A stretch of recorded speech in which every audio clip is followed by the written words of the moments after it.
one. Okay. Yeah. Let's go from one notorious game to another. New England and Indianapolis. The last time these two teams met, one word for you people: Deflategate. Andrew Luck is 0-4 against Tom Brady. New England is favored by 7.5 points. Skip, what do you make of this spread? Stephen A. Smith, you're going to be surprised, possibly, by my answer here. I think it's too high in favor of the New England Patriots. And I know many, many people out there right now are scoffing at me, if not laughing out loud at me. This is the classic trap spread, which leads to trap game. This is the classic case of everybody says syndrome. When everybody says this is going to happen, when everybody believes that the Patriots will embarrass once again Andrew Luck and company on their home field, the opposite happens. We've done it a couple of games already this year. Eagles at Jets. Remember, I said everybody is saying that the Jets are going to embarrass the Eagles, if not take Sam Bradford out. And you know what happened. So in this case, I'm not predicting an upset here. I'm still saying that New England will win the game. But I'm going to say it's going to be closer at this moment, reserving the right to change. It's only Tuesday. But I'm going to say it's much closer than the 7.5 point spread. And here's why. 1 year ago in Indianapolis, it was a little bit later in the season, on a Sunday night also, the Colts that you have picked to go to this year's Super Bowl, they were favored by 3 against Brady and company. So now they're underdogs by 7.5, so it's a 10.5 point swing all the way over to Brady and company. Why? Well, obviously Andrew Luck is fighting a banged up shoulder, and we're not sure what the deal is, but he supposedly practiced, full participant in practice, so I'm going to guess or bet Andrew Luck is going to play, and I think he'll be capable of playing on Sunday night at home. So we look at, everybody is saying that this is Tom Brady on a 2007 memorial mission to get even with the National Football League. This is Tom Brady on a mission, Psycho Tom, to deflate every opponent by a run-up score. And he's tried to, we saw it against Jacksonville, he got to 51. I think he was trying to run it up against Dallas, and he just couldn't. But they did get to 30. They've been averaging 40. And you would think that with an average score of those 4 games that Andrew Luck has lost to Tom Brady, the average score has been 47-18. The odds would tell you this is going to be another 47-18 game. But then I look at Andrew Luck, and even though I call him a turnover machine because he has 8 total turnovers in the 3 games that he's played, obviously Hasselbeck came in and saved the day for them with 2 narrow wins, obviously, against Jacksonville and pulling out at Houston. And they're 3-2, so they're still barely afloat. Andrew Luck is coming back. All of his weapons, to my knowledge, are pretty much intact now. T.Y. Hilton, Moncrief, Fleener, Andre Johnson finally had a rise and shine game at Houston, had 2 touchdown catches.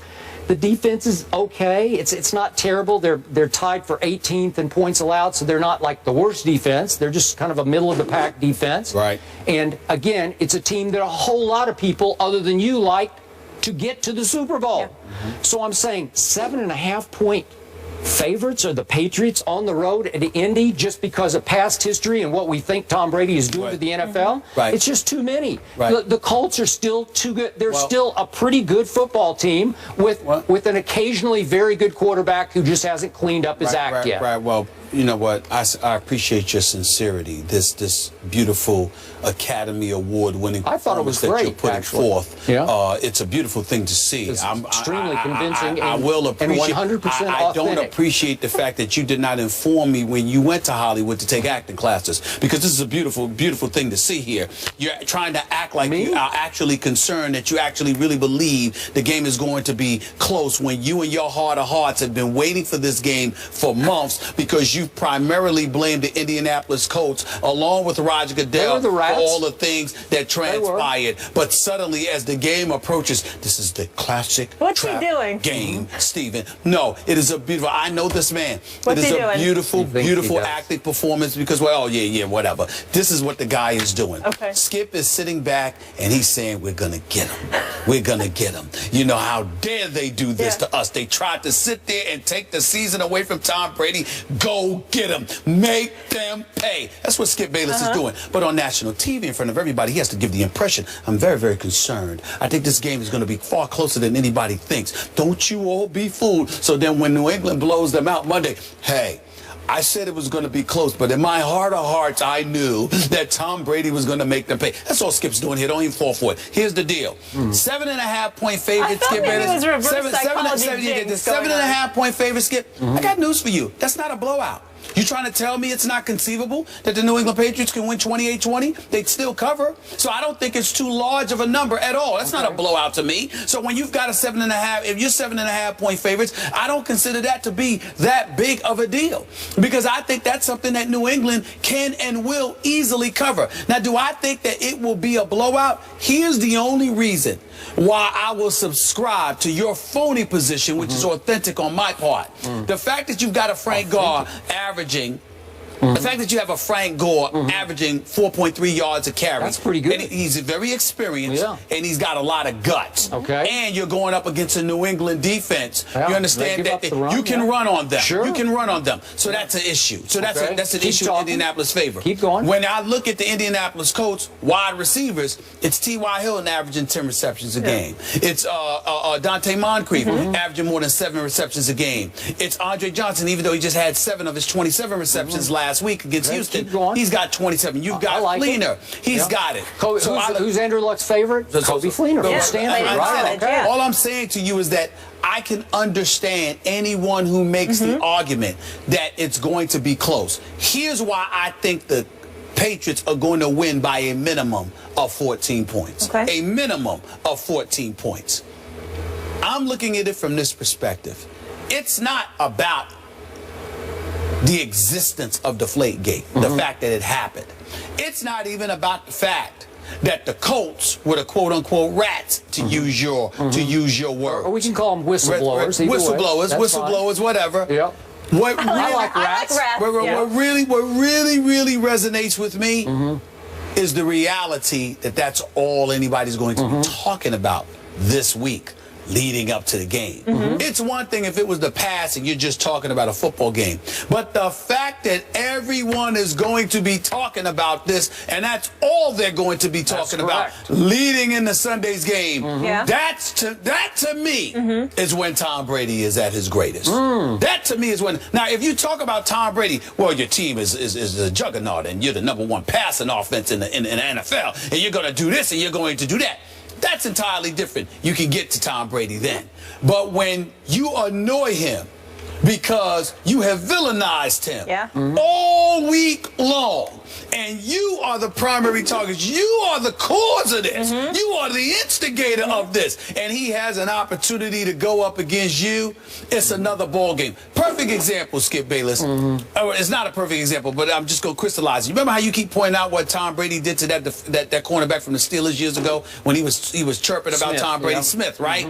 He didn't do that about Hardy. Do you know why he didn't do that about Hardy? Because even if you rip the defense to shreds, the fact that Hardy can hit you and he doesn't have to really contend with you is why it makes no sense to go at Hardy. Because I'm the quarterback, I'm defenseless, I'm back there looking to throw the ball, and this guy has just open season at me because my offensive line can't block him. Well, that's not somebody. But if Hardy had been a cornerback, it would have been a different story. It would have been a different story. So I'm looking at the Colts, and I'm saying, okay, I look at these guys, I look at the Patriots, I think they rank like 20th against the run defensively. I think Gore and those boys are going to be able to run. I think the combination of T.Y. Hill with Andre Johnson and those boys, the experience is going to help you.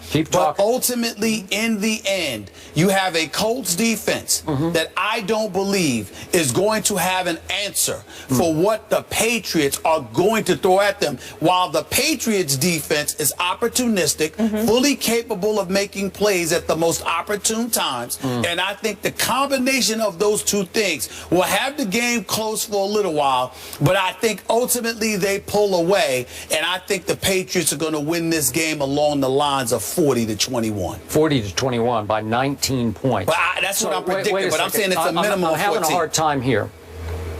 Aren't we still talking about Andrew Luck, Luck, first ballot Hall of Famer? You've told me again and again, you've beaten me down with the fact that he's already a superstar. How many seasons have Tom Brady played? I don't care. We're talking about Andrew Luck. What I'm saying to you is Andrew Luck is in his fourth year. Yep. I believe he's going to have a career spanning 18 to 20 years. How long is the honeymoon? 7 years? 8 years? I don't call it a 10 years? honeymoon. Maybe 10. Maybe he needs double digits, and then we'll start saying, maybe we should evaluate him more carefully. I don't call it a honeymoon when I was just on the record last week saying that it was a poor performance, a couple of weeks ago by him. He hasn't looked like himself, and he needs to stop turning the damn ball over. I've said that. We all know that Andrew Luck can play better, that he was turning the ball over entirely too much, that he was hurting his team, and that Matt Hasselbeck has looked good as his replacement, even though there is no quarterback controversy like some people I know would bring up. Who would? Okay, you. So the point is that we also don't know if Luck is completely healthy. Say what? We also don't know if Luck is completely healthy. I don't know wait, if if Hasselbeck's playing, then I think the Colts should be favored in this game. But that's just me.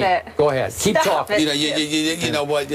Listen, when you're joking, have some conviction. When you're joking with America, you need to say that you're joking. You need to say. We can't tell that you're joking. They looked way better with Matt Hasselbeck. They turned it over 0 in 2 straight games. So what? He has no turnovers. Just because they look better with Matt Hasselbeck over 2 games doesn't make him a better quarterback than Andrew Luck. I want you to back this man with some conviction. Well, I think that Andrew Luck is... So you're telling me he's going to lose again 40-21 with he's lost by an average score of 47 I wouldn't be surprised. 18? I still expect them to make the playoffs, and I still expect Andrew Luck, when all is said and done, when I probably ain't going to have any more here, and I'm going to be close to 60, Andrew Luck would have been in the league 12 to 15 years, and he'll be en route to a Hall of Fame career, and obviously he will have a Super Bowl championship by that time as well, as long as Grigson and those boys start getting the right pieces around him. Okay, who sat right here in this chair on a football Friday and said, I think the Eagles are going to go to the Jets and upset them? Who said that? That was you. That was me. Thank you very much. And that was way against the grain. That's a laughable pick. Am I right? I'm sitting here now, not saying that the Colts are going to win, but I kind of like the Colts plus 7.5 at home. With your pride on the line, you've been embarrassed by this team, you've been humiliated by this team 4 straight times, and Andrew Luck will finally walk into a football game with 0 expectations. He had expectations in the playoff game at Foxborough. Maybe I've gone too far with the 40, but I firmly believe that the New England Patriots will win this game by at least 14 points. Okay, you've gone from 19 to 14. Well, I said 14 first. All right. We just don't know what Luck is going to show up. We haven't seen the real Andrew Luck at all this season. We haven't? No. Well, who was that guy at Buffalo in the opener? Who was that guy? Stop it. Wait, are you saying that he's just been in a slump, or what are we saying? He has been in a slump. Oh, okay. And he's been banged up. Well, maybe he'll emerge from a slump this weekend. I don't know. All right. Let's see. All right.